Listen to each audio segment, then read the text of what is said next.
was so twisted about the sci-fi thriller movie CADDO Lake? You guys asked me for spoilers, so here they are. And if you hate spoilers, you can watch this one right now on Max. This movie follows the stories of Ellie and Paris, two people whose lives will soon intersect in the most twisted way. Your page brought you to Ellie's story.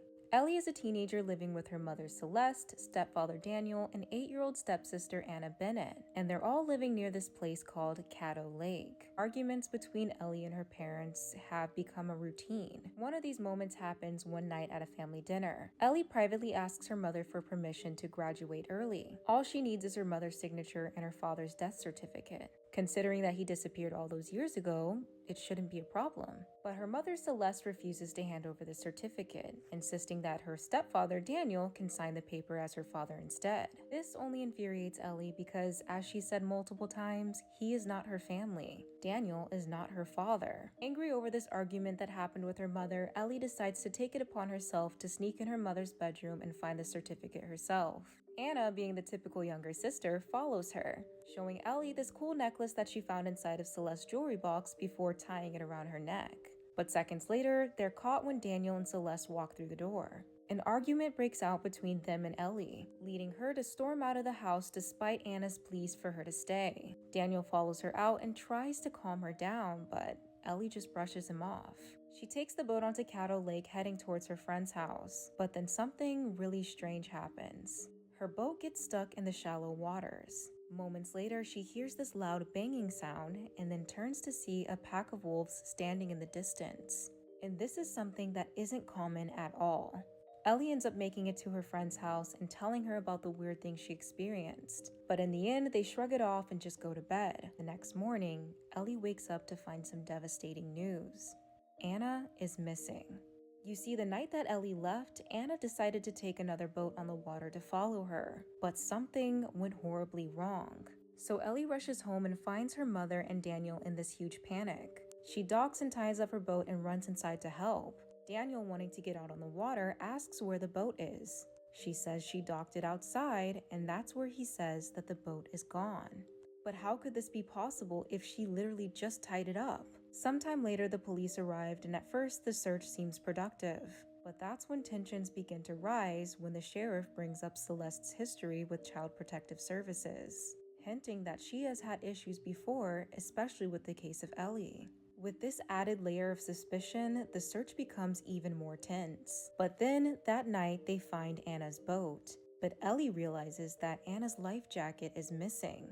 The next day, the search continues. But Ellie is growing even more frustrated with the lack of progress that they're making. They even try to put a hold on the search, but Ellie could not care less about that. She wants to find her sister. She eventually returns home and sees that Anna's boat is back at the house. She confronts her mother about it, who is rummaging through these old papers in her room.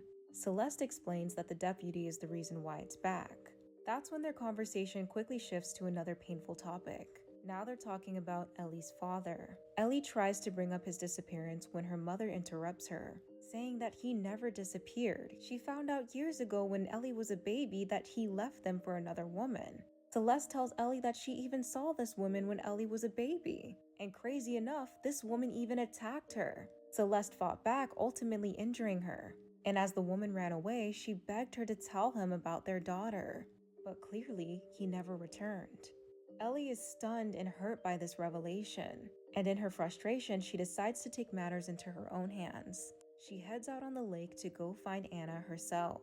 As she travels, she passes through this worn, old, abandoned bridge. That's where she finds these supposedly extinct moths that are floating in the water, the same ones that Anna actually had showed her before she disappeared. As night falls, Ellie's boat suddenly stops. Then moments later, she sees a search boat and the helicopters overhead. With no other choice, she jumps out and runs through the shallow part of the lake into this forest. But when she returns, her boat is gone. She finds her way home and goes inside of the house, but realizes that something is not right. Her mother is freaking out and looking for Anna as if she just disappeared. Sure, Ellie is confused by this, but once she looks out the window, things take an even more twisted turn. She sees herself docking the boat the same way she did the other day. That's when she realizes that she somehow just went back in time. Determined to fix things, Ellie finds a way to steal the boat. She heads back out on the lake, passing the abandoned bridge, and starts calling out for Anna. But then her boat gets stuck again. This time, she actually hears voices. Voices that sound like her little sister. So of course, she hops out and takes off running towards them. Thankfully, Ellie finds Anna, but something is off. When Ellie goes to hug her, Anna is clearly upset. That's when Ellie notices Anna's tooth. Before she disappeared, Ellie remembers helping Anna take it out, but somehow it's back in place. She immediately takes her home, but it's clear that something is still not right. She realizes that she time jumped again. But this time she went back a month before Anna's disappearance. The same day that she got in an argument with her parents and broke all of her mother's plates. Ellie, in shock, leaves the house with Daniel chasing right behind her. He is furious, but she tries to warn him to not let Anna follow her. But he's not listening or understanding what she's saying. So she gets on the boat, heads back out on the lake, and finds the place where she had gotten stuck before. That's where she notices these footprints that are in the mud.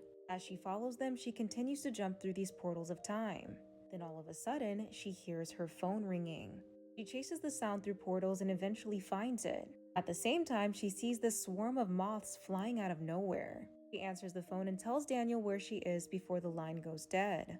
Once the call drops, she gets an idea. She grabs this long yellow rope inside of her boat and ties it to a nearby tree, then journeys back through the portals until it runs out. There, she finds Anna's old life jacket, alongside a whole bunch of other trash inside of the lake. In the mess, she finds this old boat and paddles to land, eventually learning that she is in the year 2005. Her original year was 2022. She rushes to the grocery store her and her sister used to always meet up at. But all she finds is her mother's necklace hanging in the rearview mirror of this truck in the parking lot. The same exact necklace that Anna had around her neck when she went missing. Ellie breaks into the car and is soon confronted by this woman holding a baby. That's when she picks up this missing persons paper on the ground and sees a photo of a man named Paris. It's okay, Ellie. This moment makes her realize that there is a connection, but she's afraid, so she runs away, eventually ending up at this internet cafe. That's where she goes online and starts to search up Anna's name, discovering that her sister was actually found in the year 1952. She was adopted by another family and raised as Anna Bennett Reed.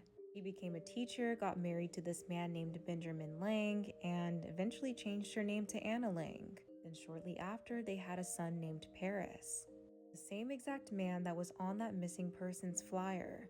The most devastating part about this is that she learned that Anna had passed away in a tragic car accident. She had a seizure, crashed into the bridge, and drowned in CADDO Lake. The only survivor of this accident was her son Paris. After learning this, Ellie rushes back to the part of the lake where this all started. She follows her yellow rope and is eventually found by Daniel. That's where he tells her everything that happened. They found Anna's boat and some man was driving it. And when they were called to the hospital, that same man had stolen their car before jumping off of the bridge and drowning. We're family. You and me. Through Anna. We've always been family. Ellie returns home to see her mother watching the news. Seeing his face on the screen made Celeste realize he was trying to come back. Ellie shows her mother the photo of Anna that she printed that was dated back in 1952, explaining that neither him or Anna meant to leave them, but Anna was okay. That's when Ellie's mother looks over and sees the scratch on Ellie's face. She realizes that Ellie was the woman she had seen all those years ago. They comfort each other as the story comes to a very bittersweet end. In conclusion, whenever there's a drought, it opens up a portal for time travel, and that portal closes once the water touches it. When Anna disappeared, she had accidentally went through one of those portals and ended up in 1952. She was saved, adopted, and eventually grew up to have Paris before she passed away. Then Paris unknowingly had a baby with his girlfriend Celeste. After he disappeared, Celeste met Daniel, who had a daughter named Anna, giving it an entire full circle moment. Therefore, this story would not have ever been possible if Anna never disappeared. And that is because Paris and Ellie would have never existed.